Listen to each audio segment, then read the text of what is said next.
Assalamualaikum warahmatullahi wabarakatuh. Selamat datang. Terima kasih kepada semua rekan-rekan mahasiswa yang sudah bergabung di pertemuan pertama mata kuliah metode penelitian. Adapun di dalam kelas metode penelitian ini terdapat 3 dosen yang menjadi pengajar di mata kuliah ini, ya. Adapun tim teachingnya adalah saya sendiri, Ibu Yuni Widastiwi, kemudian ada juga Bapak Jayanta Eskom MSI, dan Ibu Erli Krisnanik. Selain itu nanti akan juga diampu oleh dosen pengampu kelas besarnya ya di beberapa pertemuan ke depan. Sebelum kita membahas mengenai penelitian lebih dalam, ya, untuk sesi pertama pada hari ini kita akan mempelajari mengenai ilmu pengetahuan dan penelitian. Jadi, seperti yang kita ketahui ya, manusia itu selalu berusaha mencari kebenaran dari sebuah permasalahan gitu ya. Nah, manusia ini mencari kebenaran dengan menggunakan akal sehat atau common sense, ya, yang memang kemudian dikaitkan dengan ilmu pengetahuan. Nah, letak perbedaannya di mana nih gitu ya? Ternyata letak perbedaannya adalah pada kata sistematik dan juga terkendali, ya.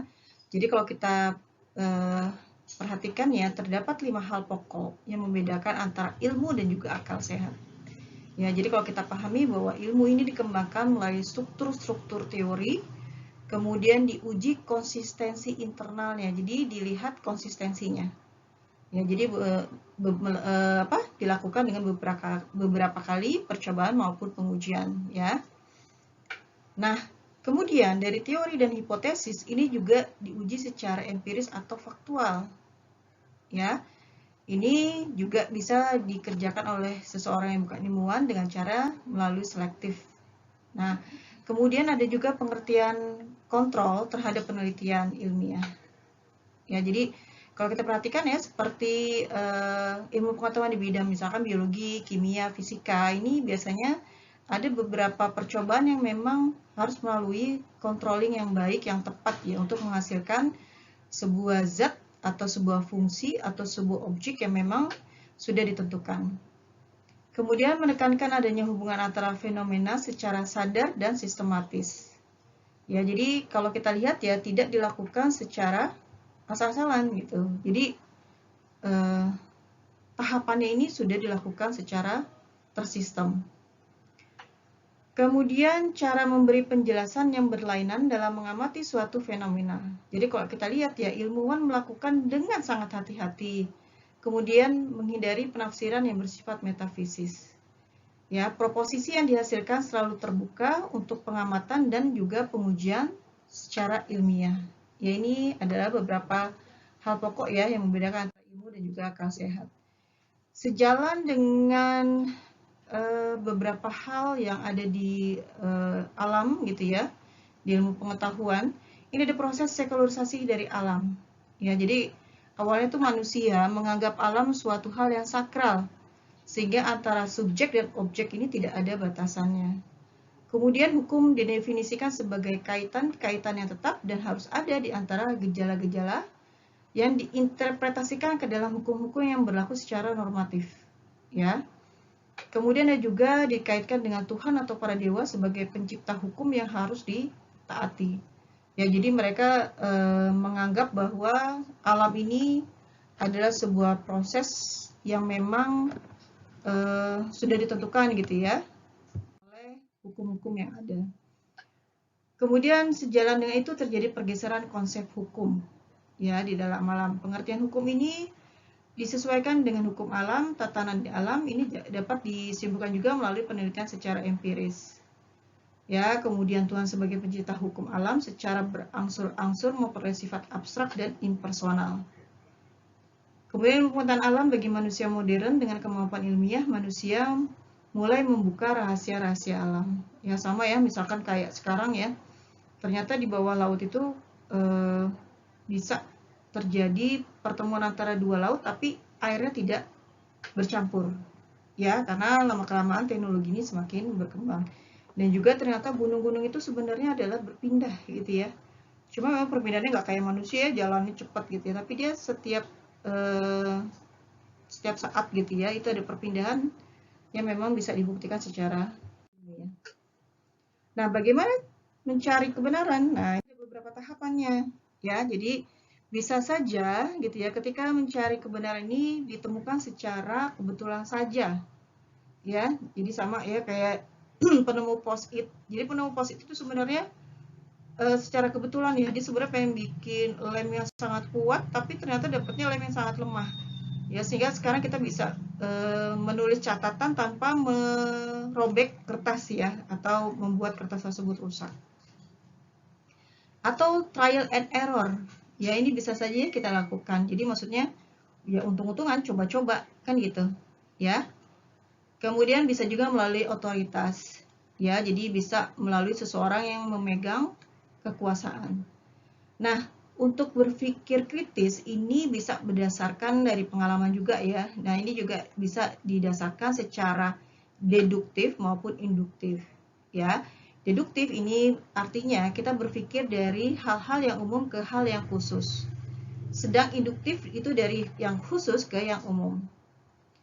Ya, jadi kalau dipahami di sini disebutkan ya bahwa ternyata metode deduktif ini sudah digunakan sejak lama gitu ya, sejak berabad-abad yang lampau ya, sejak zaman Aristoteles. Ya, jadi kalau di sini disampaikan ya, melalui penyelidikan ilmiah, kebenaran bisa didapatkan dengan menggunakan penyelidikan ilmiah, berpikir kritis dan juga secara induktif. Ya. Nah, kalau seperti itu apa sih sebenarnya penelitian gitu ya? Jadi kalau kita lihat ya, penelitian ini adalah suatu proses mencari sesuatu ya secara sistematis dalam waktu yang relatif lama, menggunakan metode ilmiah dengan prosedur maupun aturan yang berlaku untuk mengungkapkan ilmu pengetahuan ataupun menerapkan teknologi. Ya, jadi penelitian ini hakikatnya adalah kegiatan ilmiah untuk memperoleh pengetahuan yang benar tentang suatu masalah. Ya, jadi sama ya, kalau kita ketahui bahwa kalau misalkan pagi atau siang ini terang sekali, cuacanya panas sekali, kita bisa bilang bahwa kemungkinan atau peluang nanti sore atau malam turunnya hujan ini besar. Akhirnya apa? Manusia berusaha mencari ya, apakah benar? Ya, jadi dia akan mencari apakah benar gitu ya dari sebuah hipotesa. Nah, ini adalah pengertian yang salah tentang penelitian. Ya, jadi peneliti itu bukan hanya mengumpulkan informasi atau data gitu ya. Kalau hanya sekedar mengumpulkan informasi atau data itu banyak ya. Kayak anak kecil kan banyak ya dia naruh ya nama-nama temennya, nama-nama hewan, nama-nama tumbuh-tumbuhan, bukan seperti itu. Ataupun hanya memindahkan fakta dari suatu tempat ke tempat yang lain. Ya. Jadi itu juga bukan sebuah konseptual penelitian yang benar gitu ya. Kemudian bukan hanya membongkar-bongkar mencari informasi, ya. Dan juga bukan suatu kata besar untuk bisa menarik perhatian. Saya melakukan penelitian nih. Berapa ya rata-rata misalkan harga mie ayam di kantin UPN? Itu penelitian bukan? Apakah itu bermakna atau tidak? Ya, itu harus digali lagi lebih dalam.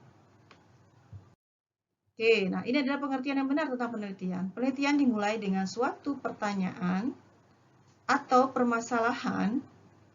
Ya, jadi biasanya ketika kita mau membuat penelitian tuh berasal dari sebuah pertanyaan. Ya, kalau tadi ditanya, berapa sih harga mie ayam gitu ya. Ternyata dia menggali lagi, kenapa rata-rata kok misalkan gitu ya, tukang jualan mie ayam di kantin kok nggak laku ya? Masalahnya apa misalkan gitu. Itu akan digali, apakah terlalu mahal, ya atau tesnya yang kurang, ya atau memang infrastrukturnya yang tidak menarik misalkan seperti itu bisa digali lebih dalam misalkan ya apabila ditemukan suatu permasalahan ya karena dia mau melakukan tadi ya dia mau membuka misalkan memperluas usahanya. Nah juga harus ada apa tujuan yang jelas. Ya, jadi ketika kita melakukan penelitian, kalau tujuannya nggak jelas ya akan sulit gitu ya, akan lama sekali untuk mencapai apa yang diinginkan di tahap penelitian. Nah, juga adanya rancangan prosedur yang spesifik. Ya, ini juga harus ditentukan. Kemudian, penelitian ini biasanya membagi permasalahan utama menjadi sub-sub masalah yang lebih dapat dikelola.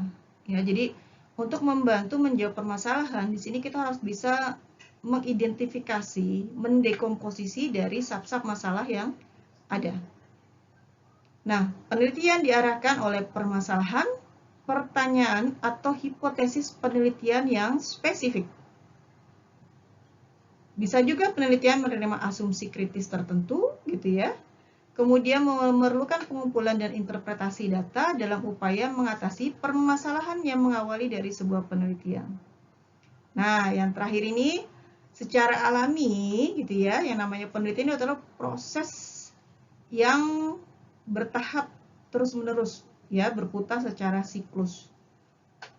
Jadi ketika sudah pada posisi di atas, dia akan terus mencari sampai melakukan optimalisasi. Makanya kalau kalian perhatikan ya, dari zaman dulu sampai dengan zaman sekarang gitu ya, mungkin tadi ya, sistem informasi registrasi nasabah itu selalu ada. Atau sistem setor nasabah. Tapi lama-kelamaan yang namanya sistem misalkan setor ya, nasabah melakukan penyetoran uang tabungan misalkan, lama-lama bisa dilakukan melalui mesin, ya, pemanfaatan IoT. Mungkin lama-kelamaan kita nggak pakai lagi yang namanya uang cash, ya, mungkin gitu ya. Yang akan datang kita hanya perlu Bitcoin saja, ya. Nah, ini adalah siklus dari penelitian ya. Jadi kalau dilihat, ya, penelitian dimulai dengan sebuah permasalahan, ya, bisa sebuah pertanyaan ataupun sebuah pernyataan yang belum terjawab di pikiran peneliti. Yang kedua, penelitian melihat tujuan dalam suatu pernyataan permasalahan. Ya, yang ketiga, penelitian membagi permasalahan menjadi sub-sub permasalahan yang lebih dapat dikelola. Ya, karena untuk membantu mempermudah mau tidak mau memang sebuah permasalahan harus didekomposisi dengan baik, ya, sehingga dapat dicari solusi yang lebih tepat. Penelitian mengajukan solusi sementara terhadap permasalahan penelitian melalui hipotesis yang sesuai. Hipotesis tersebut ya mengarahkan peneliti dalam melakukan pengumpulan data, ya. Kemudian penelitian mencari data diarahkan oleh hipotesis dan dibimbing oleh permasalahan. Data dikumpulkan dan diorganisasikan. Jadi di tahap awal mungkin kita bisa membuat sebuah hipotesis ya. Hipotesis ini bisa terbukti benar, bisa terbukti tidak benar. Ya. Jadi kalau misalkan kalian di awal membuat sebuah hipotesis tapi ternyata di akhir tidak terjawab dengan baik, ya nggak masalah. Ya, karena kita mau mencari pembuktian. Kemudian penelitian menginterpretasikan arti data yang mengarah pada pengatasan permasalahan, yaitu memberi konfirmasi atau menolak hipotesis dan atau memberi jawaban terhadap permasalahan yang memulai penelitian. Jadi kalau kalian lihat ini adalah sebuah siklus yang berulang, ya. Jadi nanti ada lagi pernyataan atau pertanyaan, dia akan terus gitu ya, melalui tahapan siklus yang sudah ada gitu ya, akan terus gitu ya sampai mendapat hasil yang optimal. Nah, hasil penelitian ini gitu ya bisa berupa karya ilmiah yang dapat disajikan dalam berbagai bentuk. Ya, bisa bentuknya makalah, bisa berbentuk laporan penelitian, bisa berbentuk buku-buku ilmiah maupun karya ilmiah lainnya yang dipublikasikan. Ya. Jadi kalau kalian lihat ya, mungkin kalau untuk sekarang gitu ya di penelitian mahasiswa pun gitu ya, setelah kalian menyelesaikan tugas akhir ini dituntut untuk melakukan publikasi. Ya, ataupun mungkin kalian bisa membuat patennya berupa hak karya cipta ya dari aplikasi atau program yang kalian bangun atau bentuk. Nah, ini adalah tahapan penelitian. Ya, jadi kalau kita lihat, ini ada beberapa tahapan yang saling terkait ya pada saat kita melakukan penelitian. Yang pertama ini adalah melakukan identifikasi masalah.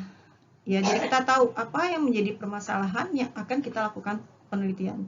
Yang kedua adalah perumusan masalah. Ya, jadi dari identifikasi masalah kita kira menemukan akar permasalahan yang akan menjadi sebuah rumusan masalah. Nah, setelah kita mengetahui rumusan masalah, berarti kita harus apa? Melakukan penelusuran pustaka yang mendukung dari penelitian yang mau kita angkat. Setelah kita melakukan kajian pustaka, maka kita dapat membuat rancangan dari penelitian. Ya, rancangan penelitian berarti apa? Kita membutuhkan adanya data. Untuk mendapatkan bagaimana? Dikumpulkanlah data. Ya, dengan beberapa metode yang bisa kita gunakan. Kemudian setelah data-data didapat, baru dilakukan pengolahan terhadap data ya supaya menghasilkan informasi yang diinginkan. Sehingga bisa menghasilkan hasil yang diharapkan gitu ya dari penelitian yang diangkat. Nah, penelitian baik ini bisa menghasilkan produk atau inovasi baru yang dapat langsung dipakai oleh industri atau teknologi tepat guna. Ya, bukan hanya sebatas prototipe. Ya, misalkan kayak kalian mau bikin aplikasi tapi baru UI UX-nya misalkan seperti itu. Ya. Tapi kalau yang baik ini justru bisa langsung digunakan ya atau teknologi tepat guna. Bisa apa lagi? Bisa menghasilkan paten. Ya. Jadi dari paten ini bisa dimanfaatkan dengan baik. Atau bisa juga publikasi di jurnal internasional, ya, baik proceeding maupun jurnal ya, yang terindeks dengan indexing misalkan Scopus gitu ya. Nah, kemudian ada berpikir logis. Apa sih berpikir logis itu? Jadi kalau berpikir logis itu adalah proses berpikir yang terjadi pada saat menarik kesimpulan dari pernyataan-pernyataan. Ya, pernyataan ini bisa diketahui benar atau dianggap benar. Nah, ini disebut dengan reasoning, ya, atau penalaran. Nah, penalaran ini apa sih, gitu ya? Proses berpikir yang berusaha menghubungkan fakta-fakta atau eviden-eviden yang diketahui menuju kepada suatu kesimpulan. Ya, jadi kalau kalian sudah pernah belajar logika informatik ataupun matematika diskrit, ini di sana kita diajarkan bagaimana membuat sebuah penalaran yang baik, ya, menarik sebuah kesimpulan dari fakta-fakta. Ya, jadi itulah bedanya manusia dengan hewan ya. Manusia itu bisa belajar melalui penalaran, ya, seperti itu. Ada proses berpikir, inferensi. Nah, proses berpikir logis dan sistematis ini bisa berguna untuk apa nih? Nah, membentuk dan mengevaluasi keyakinan terhadap sebuah pernyataan. Ya. Jadi kita yakin, oh ini benar nih, karena kita sudah mengambil dari fakta-fakta nih. Atau apa? Bisa menentukan secara logis dan objektif apakah suatu pernyataan valid. Valid ini bisa benar atau salah. Kan gitu. Ya, jadi ketika kita berpikir logis, ini kita bisa membuat keyakinan kepada diri gitu ya ketika kita mengambil sebuah kesimpulan. Nah, struktur penalaran itu terdiri atas input, proses maupun output. Ya. Jadi ada fakta-fakta itu sebagai sebuah input. Ya, kemudian ada proses penalaran ini sebagai sebuah proses, hasilnya adalah sebuah output. Ya. Nah, logik itu apa sih sebenarnya? Ya, logik ini adalah studi tentang metode-metode dan prinsip-prinsip yang digunakan dalam membedakan penalaran yang tepat dari penalaran yang tidak tepat. Ya, jadi ada orang yang bisa menalar dengan baik, ya. Ada orang yang cara penalarannya tidak tepat, ya. Yang perlu diingat, tidak semua penalaran merupakan hasil dari pemikiran. Namun, tidak semua pemikiran adalah penalaran. Ya, jadi banyak orang bisa berpikir seenaknya gitu ya, tapi sebenarnya bukan merupakan hasil dari sebuah penalaran. Atau kita belajar ya cara penarikan kesimpulan ketika tidak berdasarkan dari fakta-fakta itu sebenarnya adalah bukan penalaran yang valid. Ya, seperti itu. Jadi banyak orang mengambil sebuah kesimpulan tapi bukan berdasarkan dari logika yang ada.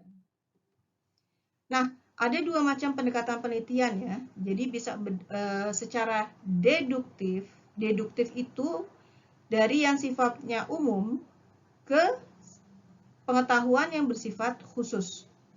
Ya. Jadi umum misalkan, aduh, saya mau bikin penelitian tapi saya nggak tahu ya topik apa yang mau saya angkat. Ya sudah, kalian baca-baca saja dulu buku-buku, literatur review, ya, baca studi pustaka, nanti ketemulah. Oh, ternyata teori ini bisa mendukung permasalahan ini. Kalian buatlah hipotesa. Ya, dari hipotesa kalian lakukan observasi sehingga bisa dilakukan konfirmasi. Ya, jadi penelitian ini bisa dari yang memang sifatnya umum dulu. Kalau kalian nggak paham gitu ya, apa sih yang mau diangkat penelitian saya gitu ya, kalian carilah teori-teori pendukung. Nah, ini contoh penalaran deduktif ya, misalkan masyarakat Indonesia konsumtif, ini umum. Ada perubahan arti sebuah kesuksesan ini adalah bersifat khusus dan kegiatan imitasi.